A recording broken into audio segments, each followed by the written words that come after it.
Good morning. Buenos dias. Welcome to First Unitarian Universalist Church of San Antonio. Our weekly worship is where we connect, share information, and inspiration. My name is Tess Bobo, and I've been a member here since 2000. I am currently a co-chair of LDC, or Leadership Development Committee, and today's the day where we thank our leaders, those leaders who've been working for this last year, and of course we'll ask people to do that again for the next year. Let's acknowledge this geographic place where you're currently located, Yanaguana, the home and traditional lands, the Coatican people, the original indigenous stewards of this land to which we all belong, San Antonio, Texas, Bexar County.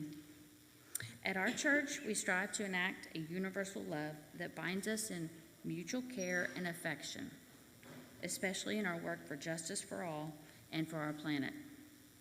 Our faith is all-inclusive, and all means all, y'all. So, if you're visiting us for the first time today, we welcome you to fill out a visitor's card. We'd like to get to know you and follow up with you. Wherever you are in your life's journey, we hope you will find your place with us.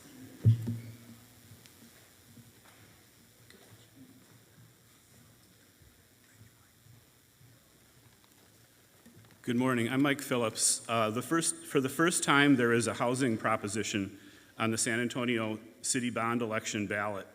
Although bonds always seem to pass, even in these low turnout elections, we have never before seen organized opposition like this year. Prop F, the first housing bond, polled the lowest, but it's very important for many of us. We have a long history at our church of supporting housing rehab in our inner city neighborhoods, and you can learn about UU Housing's long history by touring the wonderful display in the fellowship hall. If voters approve, the housing proposal would allow the city to support inner city housing rehab at a much greater scale. It's significant to note that the city states that the bonds will be retired within the current property tax rate, so there's no tax increase. Our first UU Social Justice Committee and COPS Metro have both endorsed the 6 bond propositions currently on the ballot and are especially excited about passing the housing bond. Please get out and vote. Polls are open today, tomorrow, Tuesday, and on Election Day, Sunday, May 7th. Thank you.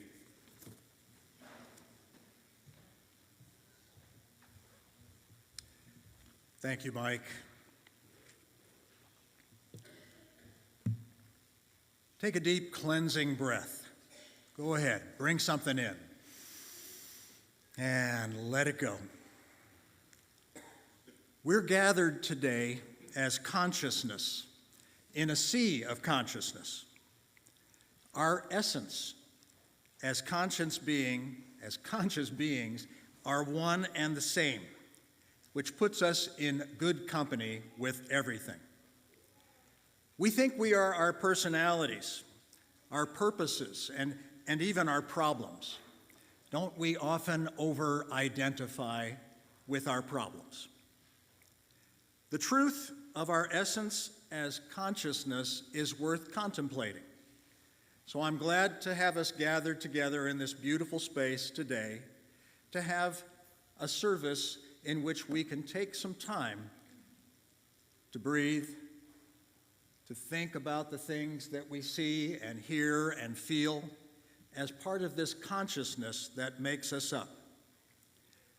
So let's be keeping that in the forefront of our mind as we share this worship service today. And let's reach out to someone we know or don't know and offer them a warm greeting.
Now that's a lively consciousness.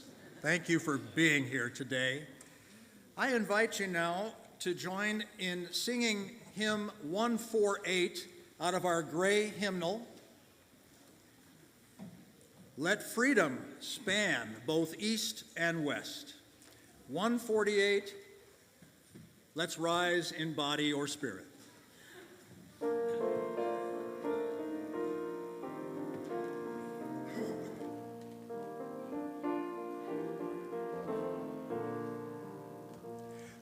Let freedom span both east and west, and love both south and north, in universal fellowship throughout our whole wide earth. In beauty, wonder everywhere, let us communion find. Compassion be the golden cord, close binding humankind.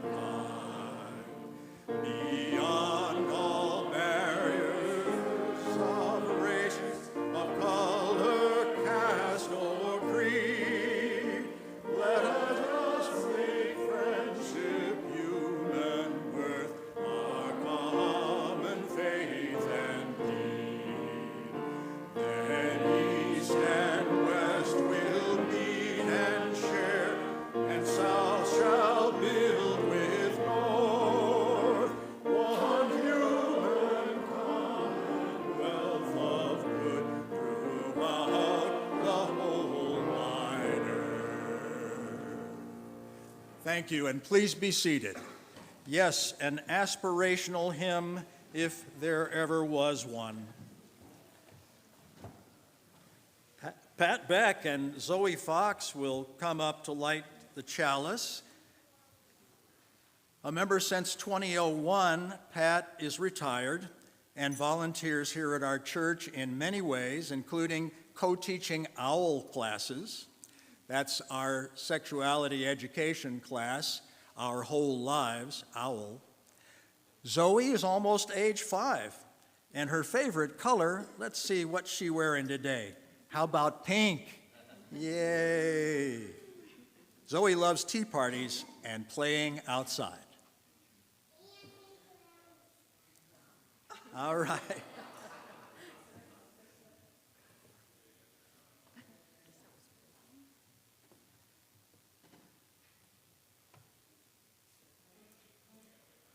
How about coming over here?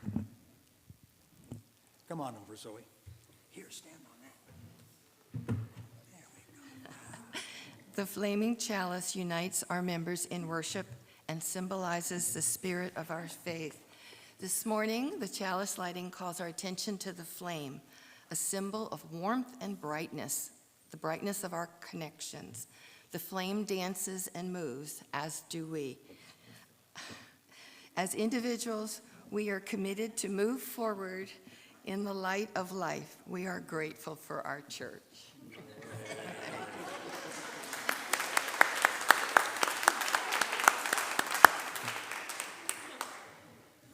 We got a whole lot of life going on.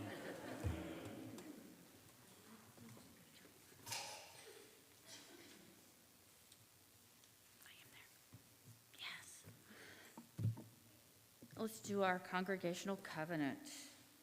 We are called, as Unitarian Universalists, please join with me, to build a beloved community where we all are welcome as blessings. Let's recite our covenant that articulates our promises and binds us together. Please read the doctrine of this church. The quest of truth is its sacrament, and service is its prayer.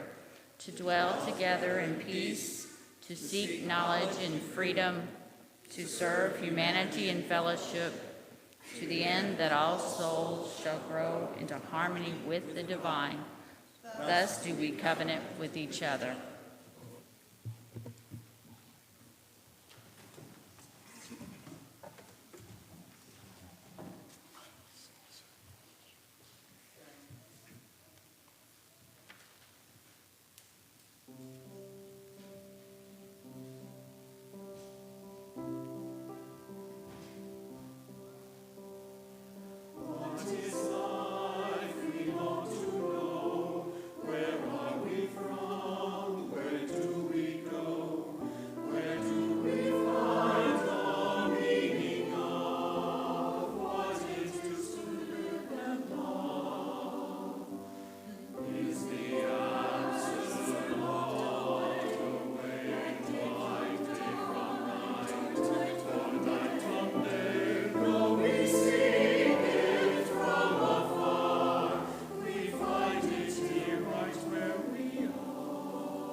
I want to make sure that you all see the pamphlet, the announcements that we are having a choir coffee afterwards. Please stop by and talk to us. Thank you.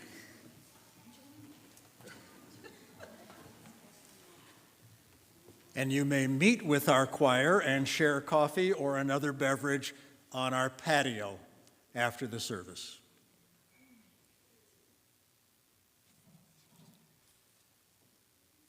It's time to share our joys and sorrows. I invite us to enter into our hearts and minds at this time, remembering that ours is a welcoming community that connects us, a spiritual community in which we come fully alive, a sharing community that amplifies our joys, and a caring community that hears our sorrows and holds them in our heart in compassion. May we listen more deeply to one another, see each other more clearly, love each other more dearly each time we gather together. Now I invite us to come forward, to light our candles, and savor this moment of remembrance while Jaime plays our meditation music.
Let me share with you some entries from our book of joys and sorrows, which you will find usually in the foyer on the small table by the door so that you can express yourself a little more fully. Our first joy is from Tavis McGeachin. He writes, "It's my joy to share my gift with all of you today and every day. The song I am singing is dedicated to my mother, who taught me to be a human in this world." Heart, Tavis McGeachin. We will hear Tavis with this special song at our offertory anthem today. Sabrina Bourgeois writes, "Feeling incredibly joyous and blessed that my IVF embryo transfer was successful, and I am officially pregnant with a baby girl."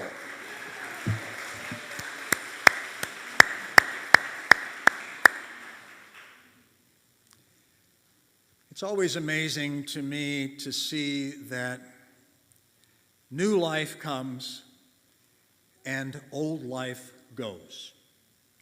Hence the theme of our next message from me. The family of Virginia Bowden wishes you to know that she is now at her home in hospice care. She's being attended to by her daughters, Sharon and Ellen, who've come across the country to be with their mom, and caregivers from Caring Solutions and her dear cat, Al. Virginia and her family are not receiving visits, cards, or calls, and ask that you please hold Virginia and them in your hearts and minds. I will be in steady contact with them and will advise you of any significant changes. That's heavy news. And finally, the term companion animal seems wholly inadequate when expressing a loss of a non-human member of the family. Tiger was an integral part of our family for over 14 years, and he will be greatly missed. Take another one of those deep breaths for which I'm famous for asking you to do, please. Inhale and exhale, and feel the life and consciousness surging in your own body, and be grateful for that. It's a tenuous hold, and we're grateful to be alive, and for many of us, well today. For all our joys and sorrows and concerns, may we feel empathy and compassion. And may the caring of this community offer a space of deep kindness, loving, just action. Thank you.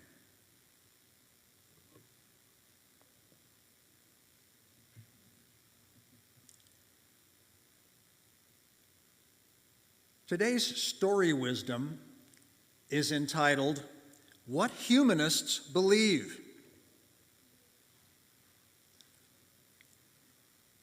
Our UU principles come from humanism, so it makes sense that a story like What Humanists Believe is a lot like our principles. Don't you agree? Each person is important. Look at these people here. That's the first humanist belief. And of course, our UU principle is the worth and dignity of every person. Each person should be kind and care for each other. Our UU principle says practice justice, equity, and compassion. Be the kind one. People can learn and grow. That's a humanist belief. We should try to learn all our lives and be the best people we can be. Our corresponding UU principle is encouragement to spiritual growth and the search for meaning. Keep on learning. People should pay attention to their conscience and do what they believe is right. We say in Unitarian Universalist principle language that we have the right of conscience and the use of democratic principles. Fight for your right and the rights of others. Humanism believes it's good to want happiness and well-being for yourself and all other people. UU principle says peace, liberty, and justice for all. A humanist belief is that people are part of nature. Just like dogs and cows and flowers and trees and stars, we, as our UU principle says, are part of the interdependent web of all of life, of all of existence. Well, I hope we learned something today about humanist beliefs and our UU principles. After story wisdom, we invite all the children to exit to the playground, and children are also welcome to remain in the sanctuary with their parents throughout the service. Let's sing our children out in English and in Espanol.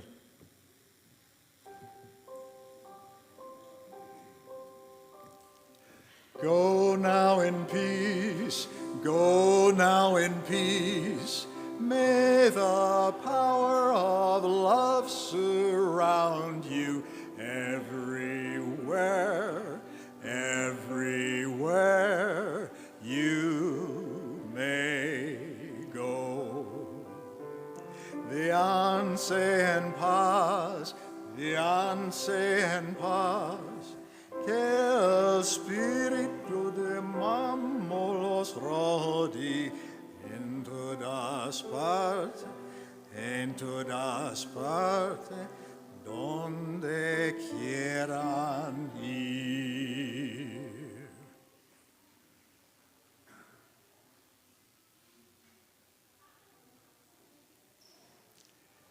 It's time for our invitation to generosity.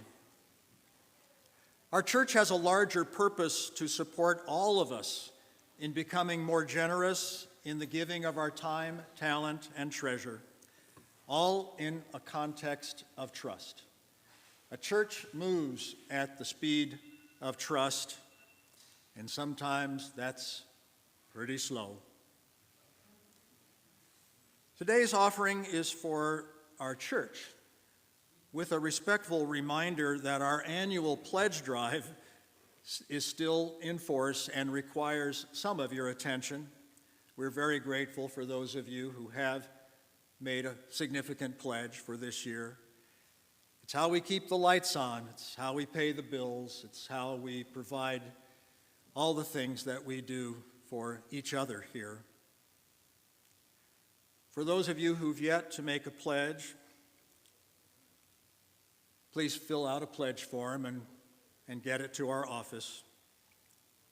And for those of you viewing online, we invite you to make a contribution on our website or on the link in the chat stream. For all of us in the sanctuary, we will now welcome our ushers to come forward with their baskets, and we will take the offering. Thank you. Tavis. As I said, it's a joy to share my gift. But the gift was a gift to myself and my 5th grade students. I'd always wanted to write a musical, an original musical, and so I did. And I put a little bit of myself into it. So today, although I wish it was the world premiere cast of The Pirates 3, I will be singing the part of 3 10-year-olds, Tiberius Bilge Pump, it's a family name, Aurelia of Western Pearl Bay, and perhaps myself in a character, Lindsay Cutmore. This is the final song of the musical for these 3 characters as they've learned the lessons they needed to learn about themselves.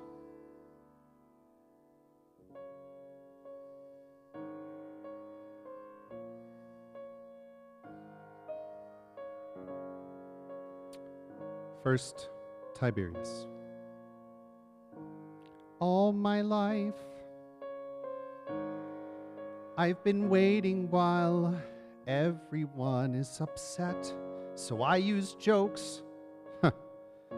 But that's the punchline. I see it now. You deal with problems by talking through them. Once we're heard, then we can laugh. Then we can laugh.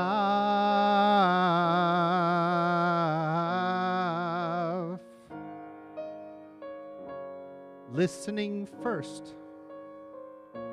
Later, what's funny, we laugh.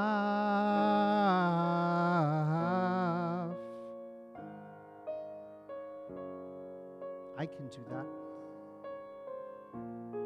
And Aurelia. All my life,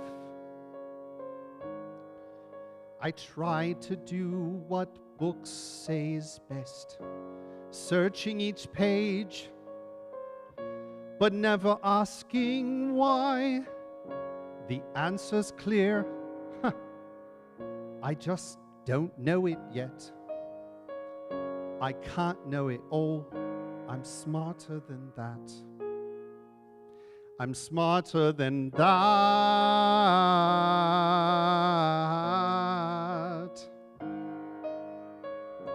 I don't need to know everything. I'm smarter than that.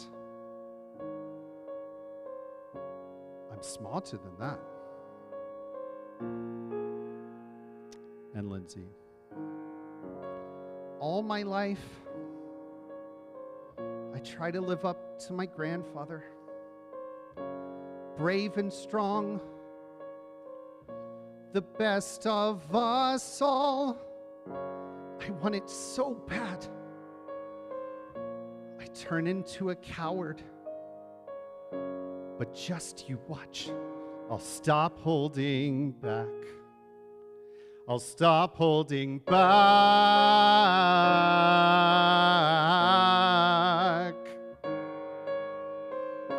Grandpa was good. I'm doing better. I'll stop holding back.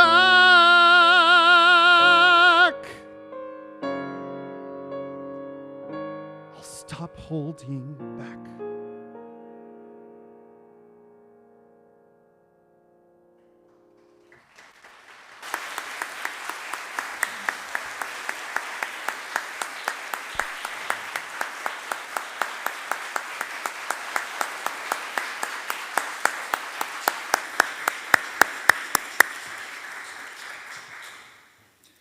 It takes a lot of courage to stop holding back. Thank you, Tavis.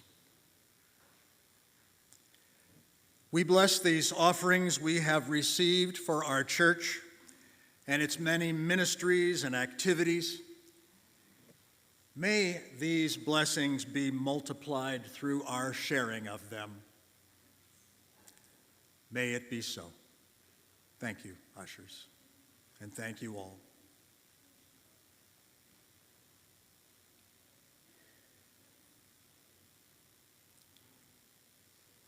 Good music is so good for our hearts, our feelings. I want to talk to you a little bit about humanism. I brought this up back in early March and filled the whole service with it, and a lot of you said, more. So here's more. And this may be part 2, and there may be a part 3 to follow, because some of you among us have been stirring the pot with thoughts of things said by the American Humanist Association about racial justice and equity, and I think that deserves a further examination and response, and I thank all of you for your contributions to emails. Well, way back when, in the 1960s, were the heights of the civil rights and anti-war movements in this country, and a time of great turmoil and a questioning of authority. And then the 1970s followed with the feminist and deep ecology and environmental movements. However, another impact of these tumultuous times, again, resulted in questioning of religious authority and turning away from traditional religions. Many baby boomers looked for alternative religions or rejected religion altogether. Some of us are in this room today. Some of us are children and grandchildren of those people. Many were drawn to humanism, whether of the religious or secular variety. Yet many don't know much about humanism in its more modern form, since what we knew and I talked about in my last message was humanism dating back to the Renaissance and the Enlightenment, back to the Greeks. In that March 13th sermon, I mentioned the 1997 UU Association Fulfilling the Promise survey. It was answered by over 9,000 Unitarian Universalists, and of these, 46% declared their theology humanist. At second place, at 19%, was earth and nature-centered theology.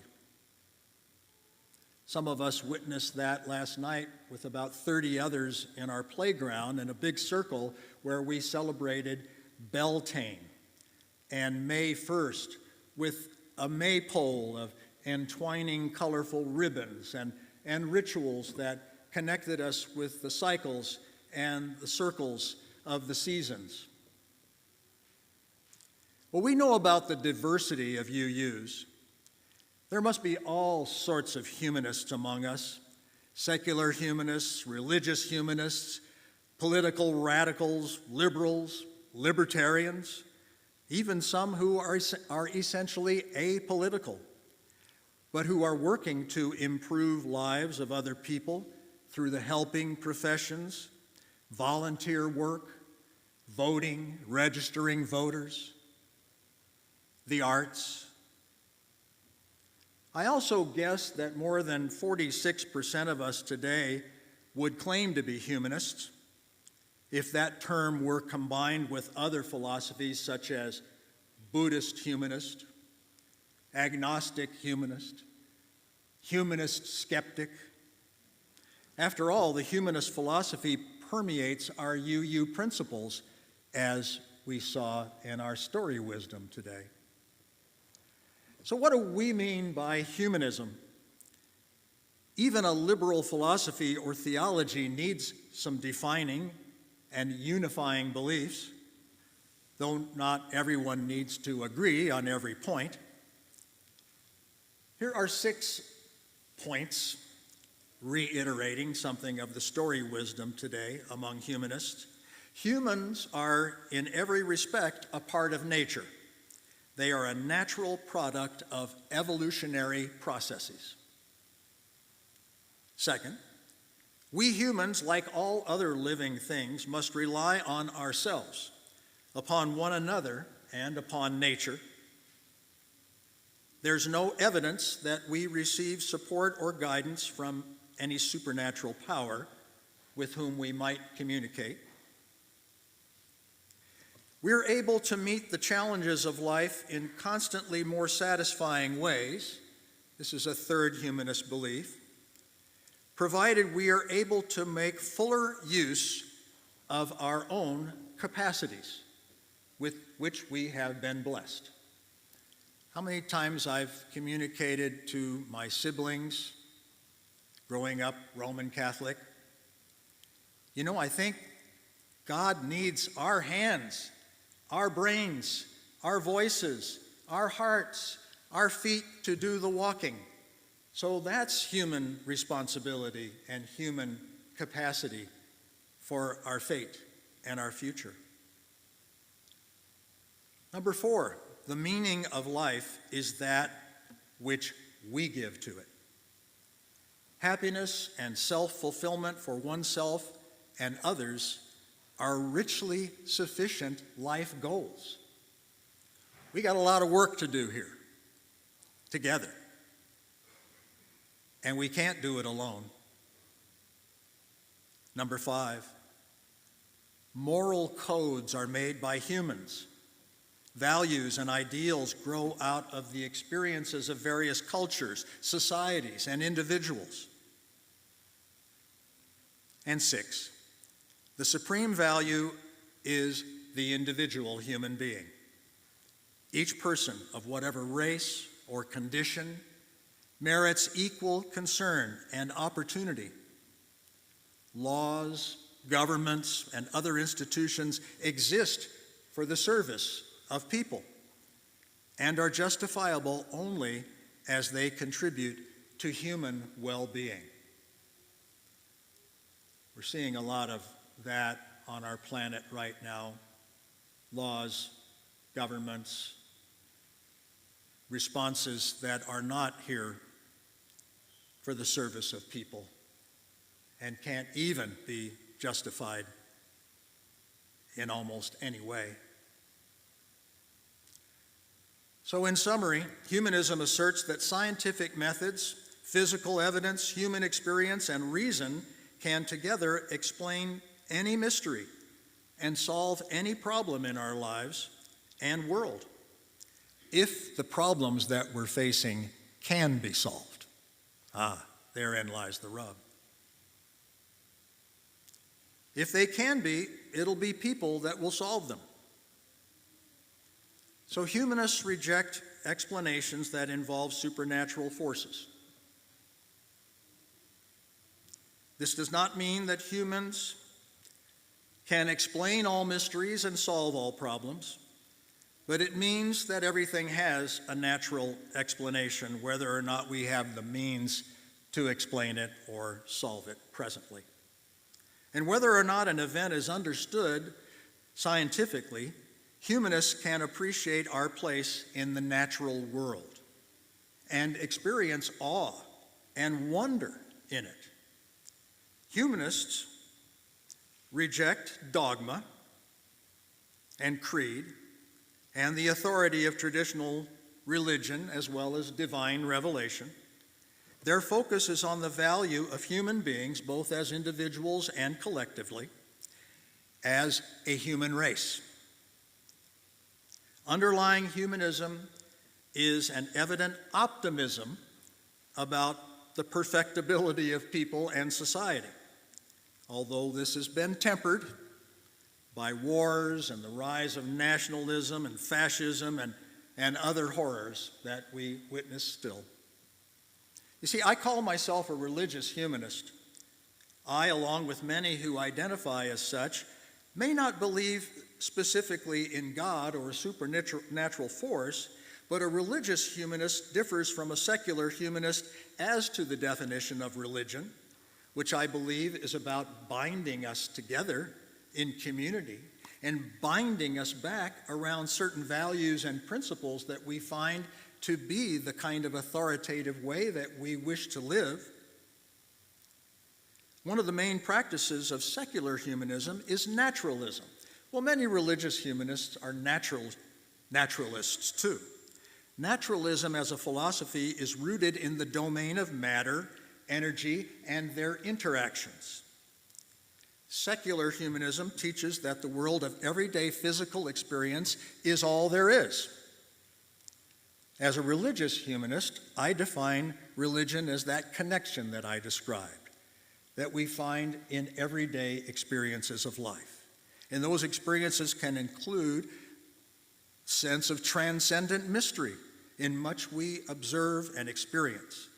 You see, religious humanism is open to the inexplicable. Modern humanism really began in the early part of the 20th century with religious humanism, and three founders and prominent spokespersons of the religious humanist movement were all Unitarian ministers. Curtis Reese, minister to the church in Des Moines, Iowa. John Dietrich, minister of Unitarian churches in Spokane and Minneapolis. And Charles Potter, minister at the time in Edmonton, Alberta. All three of these men came out of conservative Christian backgrounds before converting to Unitarianism.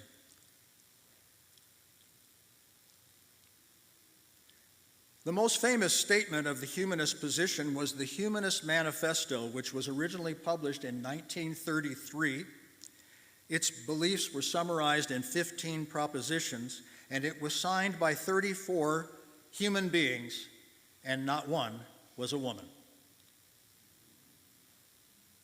40 years later, this first manifesto was seen as naive and overly optimistic and outdated by many humanists.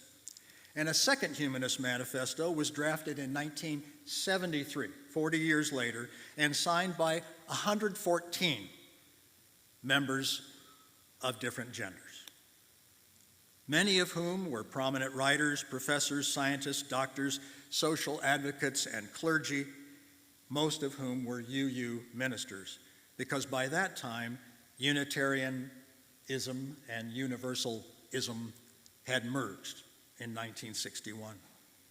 And this was 73. Much longer manifesto, more fully developed, addressing many social aspirations, political and environmental issues.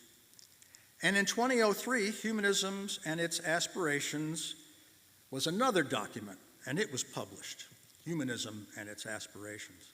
All three of these works can be found online in Wikipedia under a search for Humanist Manifesto.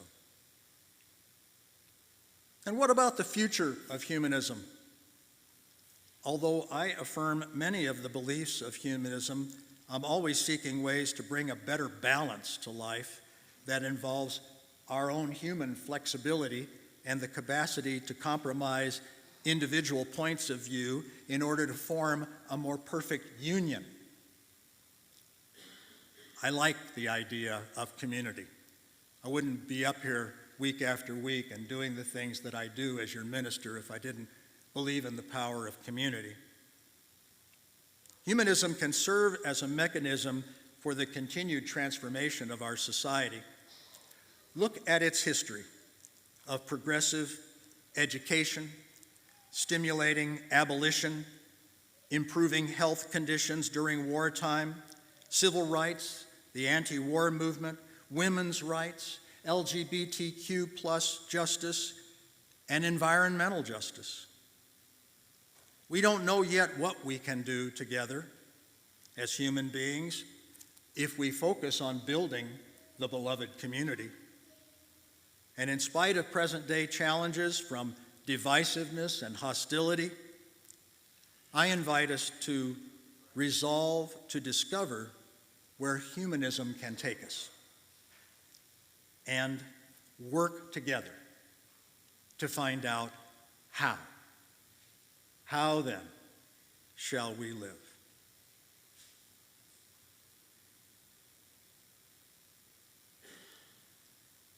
Today is a day that we set aside to recognize our volunteers.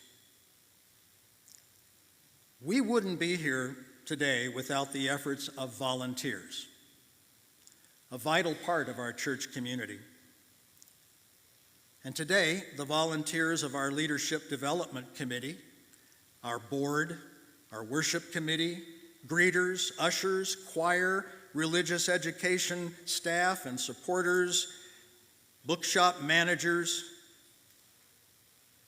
are all to be honored and thanked and blessed for helping make things happen around here.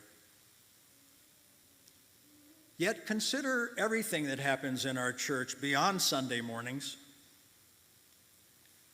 That too happens only because of volunteers. Their names are listed at the front of your order of service. And I want you to glance at those. If you're one of those people, I invite you to stand, if you will.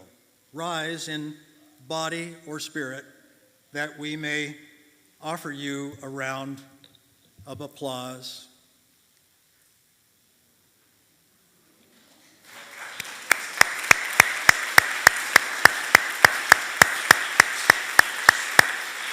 Choir.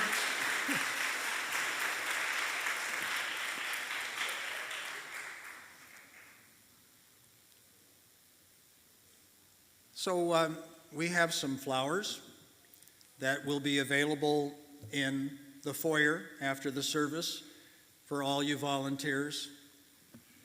Please take them home, celebrate the joy and the beauty of a flower and the joy and the beauty of your efforts.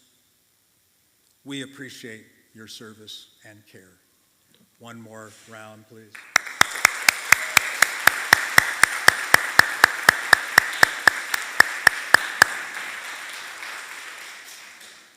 Our closing hymn is also in our gray hymnal, number 128.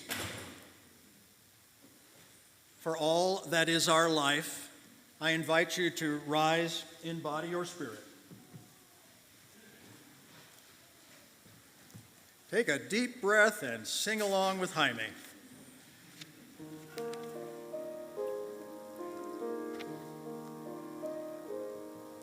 For all that is our life, we sing our thanks and praise. For all life is a gift that we are called to use to build the common good and make our own days glad. For needs which others serve, for services we give, for work and its rewards, for hours of rest and love, we come with praise and thanks.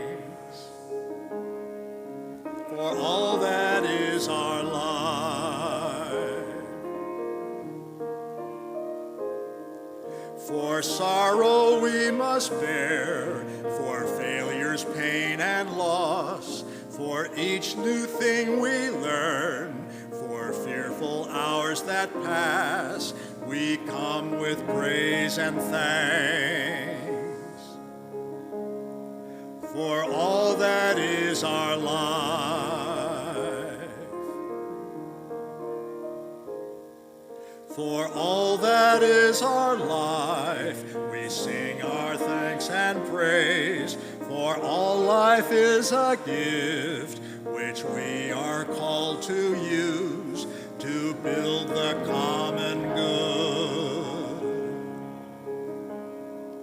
and make our own days glad.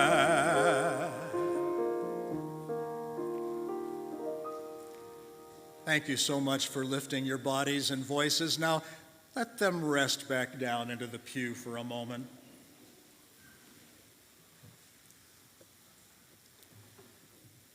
Before I close us out, I do want to call to your attention that in the front row here is Reverend Nell Newton, our new assistant minister. Stand and be thanked.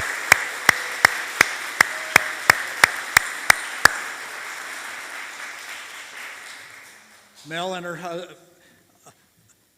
and her husband Monty moved into an apartment here in San Antonio this week, and it's May 1st, the day we've been waiting for, Nell's first day with us. So you will see her. We have 5 Sundays in May, and that means she's going to at least get one of them, if not 1.5.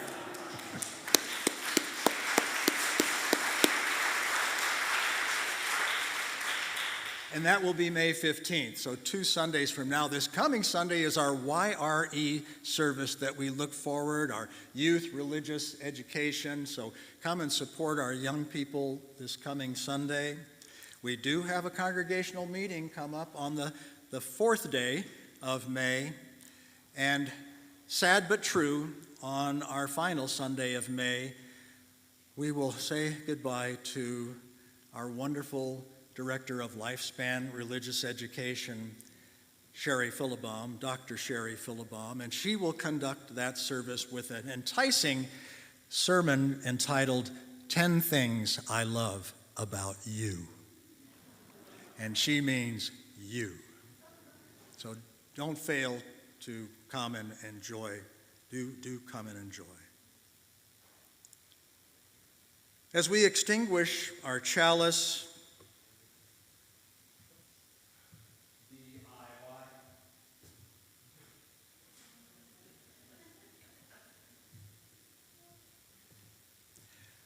I invite us to go from here in peace and not to forget the opportunity to meet our choir.